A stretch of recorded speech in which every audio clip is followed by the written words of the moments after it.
Hello दोस्तों, नमस्कार, good morning. तो कैसे हैं आप सभी। तो दोस्तों एक बार फिर से स्वागत है आप सभी का मेरे यूट्यूब चैनल देवभूमि एग्जाम हब में। तो दोस्तों आप सभी के लिए लेके आ गया हमें नई न्यूज़ जो कि हमारी रहने वाली है, जिसके लिए बहुत दिन से यहाँ पर बच्चों के द्वारा प्रदर्शन किया जा रहा था कि बॉबी पवार को जेल से बाहर निकाला जाए। तो कल देर शाम रात को यहाँ पे बॉबी समेत 7 युवाओं को सशर्त जमानत मिल चुकी है। और वो क्या क्या शर्त रखी गई हैं और क्या बोलते हैं आगे के लिए इनकी क्या रणनीति रहने वाली है, इस पर हम आपको पूरी जानकारी दूंगा मैं। और यहाँ पे और जो जो इस अखबार में इसमें बताया गया है उस चीज़ को मैं तुम्हारे साथ साझा करूँगा। ठीक हो गया। तो यहाँ पे जो हमारा हेडिंग आई है उसमें लिखा गया है कि बॉबी समेत 7 युवाओं को सशर्त जमानत। ठीक है, किसी उग्र आंदोलन में नहीं ले सकेंगे हिस्सा। कोर्ट ने खारिज की धारा 307 को बढ़ाने की मांग। ठीक है, अब पहले बात तो हम यहाँ पर कर लेते हैं कि इन जो हमारे बॉबी पवार समेत जो 7 युवा जो थे जेल में, उनको क्या क्या यहाँ पर शर्तें दी गई हैं, उन चीज़ों को मैं आपके बीच में साझा करूँगा। पहला इसमें कहा गया कि आरोपी किसी उग्र आंदोलन में भाग नहीं ले सकेंगे, तथ्यों को मिटाने या किसी को मनाने के लिए धमकाएंगे नहीं, किसी सरकारी संपत्ति को नुकसान नहीं पहुंचाएंगे।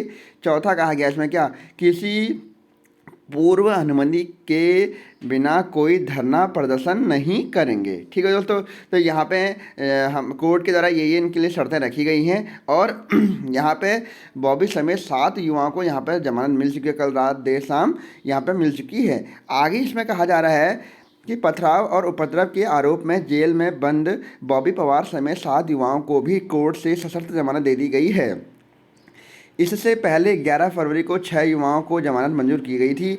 धारा 307 बढ़ाने के लिए प्रस्तुत घायल अधिकारियों के मेडिकल सर्टिफिकेट और अभियोजन की दलीलों को कोर्ट ने नकार दिया, लिहाजा पुलिस की यह मांग भी खारिज की हो गई। देर शाम सभी 13 युवा जेल से बाहर आ गए हैं। ठीक है, अगला इसमें कहा जा रहा है सीजेएम लक्ष्मण सिंह की कोर्ट में बुधवार को 7 आरोपियों की जमानत धारा 307 बढ़ाने 6 आरोपियों की जमानत रद्द करने पर बहस हुई थी।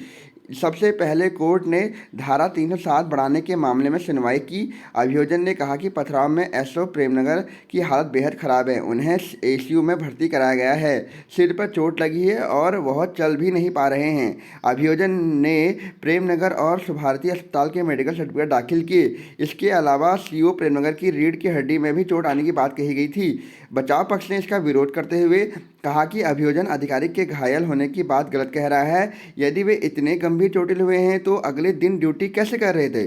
जिनका नाम लिया जा रहा है उनमें से कई अधिकारी अगले दिन शहीद स्मारक पर ड्यूटी करते दिख रहे थे। अदालत ने दोनों पक्षों को सुनने के बाद अभियोजन की इस मांग को ठुकरा दिया। कोर्ट ने मेडिकल सर्टिफिकेट और तथ्यों को सिरे से खारिज करते हुए धारा बढ़ाए जाने का आधार नहीं माना। कोर्ट ने पहले जमानत पाए 6 आरोपियों की जमानत रद्द करने की मांग पर दोनों पक्षों को सुना। अभियोजन ने कहा कि उन्हें जमानत परीक्षा देने के आधार पर मिली थी, लेकिन उन्होंने न तो बेल बॉन्ड भरा था और न ही परीक्षा दी, लिहाजा जमानत रद्द कर दी जाए। बचाव पक्ष ने विरोध करते हुए इनके लिए अपील में जाने का तर्क रखा था। ठीक है दोस्तों, आगे इसमें कहा जा रहा है कोर्ट ने बचाव की दलील सही ठहराते हुए अभियोजन की मांग को खारिज कर दिया। लंच के बाद कोर्ट में जमानत पर बचाव पक्ष ने जमानत मांग की। तर्क दिया गया कि पुलिस इस सभी को गलत फंसा रही है। अदालत ने बचाव पक्ष की दलील सुनी और पाया कि जमानत नहीं देने के लिए पुलिस ने कोई ठोस तथ्य प्रस्तुत नहीं किया है, न ही किसी विशिष्ट कारनामों को बताया है। दोनों पक्षों को सुनने के बाद सभी 7 आरोपियों को 30-30 हज़ार रुपये के निजी मुचलकों और 2-2 जमानती प्रस्तुत करने पर जमानत दे दी है। ठीक है दोस्तों, तो यहाँ पे 30-30 हज़ार रुपये का उनसे मुचलमा लिया गया है और उसके बाद इन्हें जमानत मिल चुकी है। अब यहाँ पर एक बात और कही जा रही है कि पत्थरबाजों को बाहरी बताकर अपने बयान में उलझी पुलिस। ठीक है दोस्तों, तो यहाँ पे जो कोर्ट में यहाँ पर मुकदमा किया गया था सभी बच्चों पे, वो यही बताया गया था कि इन्होंने पत्थरबाजी करी है और सरकारी संपत्ति को यहाँ पे नुकसान पहुँचा है। तो इसके बाद पर भी ये पुलिस अपने ही बातों पे फिरती हुई नजर आई। क्यों? क्योंकि पत्थरबाजों को बाहरी बताकर अपने बयान में उलझी पुलिस में कहा जा रहा है कि कोर्ट में पुलिस ने आरोपियों को जमानत का विरोध किया, लेकिन खुद पुलिस अधिकारियों के बयान ही जमानत के आधार पर बने। बचाव पक्ष ने मजबूत तर्क दिया कि जब पथराव और उपद्रवियों में पुलिस बाहरी लोगों को हाथ हाथ बता रही है, तो बेवजह इन 13 युवाओं को जेल में क्यों रखा जाता है? कोर्ट ने इस तर्क को भी जमानत का बड़ा आधार माना है। दरअसल पथराव और उपद्रव के बाद पुलिस कप्तान ने बयान जारी किया था कि इनमें युवाओं का हाथ नहीं है। धरने में बाहर से कुछ असामाजिक तत्व शामिल हो गए थे। उन्होंने युवाओं के बीच से पथराव किया है। इसमें पुलिस अधिकारी घायल हुए हैं। इस बात को बचाव पक्ष ने कोर्ट के सामने रखा और बताया कि पुलिस पथराव करने वालों को चिन्हित कर रही है। इनमें से कोई भी बाबू पवार और जेल में बंद उनका साथी नहीं है।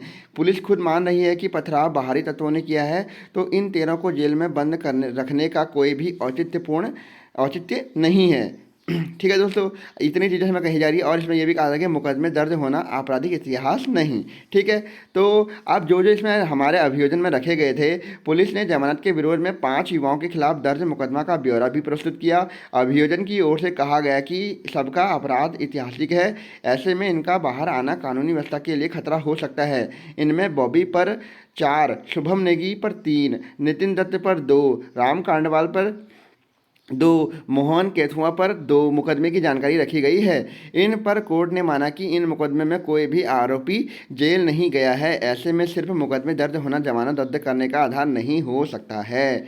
ठीक है दोस्तों, तो यहाँ पे बहुत ज़्यादा प्रयास किया गया था पुलिस के द्वारा इन सभी जो हमारे आंदोलनकारी हैं इनको जेल में बंद करने का, कि जिससे भी हमारा ये आंदोलन बंद हो जाए और इसको कैसे भी करके ये शांत कर सकें। लेकिन यहाँ पे हमारे जो वकीलों ने बहुत अच्छा यहाँ पे काम किया, जिसके बाद इन्हें यहाँ पे जमानत मिल चुकी है और आगे की अभी रणनीति बना रहे हैं आगे की आंदोलन के लिए। ठीक है दोस्तों, तो इतनी चीज़ें इसमें हुई हैं। पुलिस के द्वारा बहुत ज़्यादा यहाँ पर जद्दोजहद की गई कि इन्हें बाहर नहीं निकाला जाए, लेकिन आखिर में सत्य की जीत हुई और आखिर में ये बाहर आ चुके हैं और सभी आंदोलनकारियों के संग इनकी भेंट भी हो चुकी है। ठीक है दोस्तों, तो अगर मेरे द्वारा दी गई जानकारी आपको ये पसंद आई हो तो प्लीज़ मेरी इस वीडियो को लाइक कीजिए, शेयर कीजिए और अभी तक आपने अगर यूट्यूब चैनल को सब्सक्राइब नहीं किया है दोस्तों, तो यूट्यूब चैनल को सब्सक्राइब भी कीजिए। ठीक है दोस्तों, तो आज की वीडियो में से इतना ही। ओके, थैंक यू, धन्यवाद।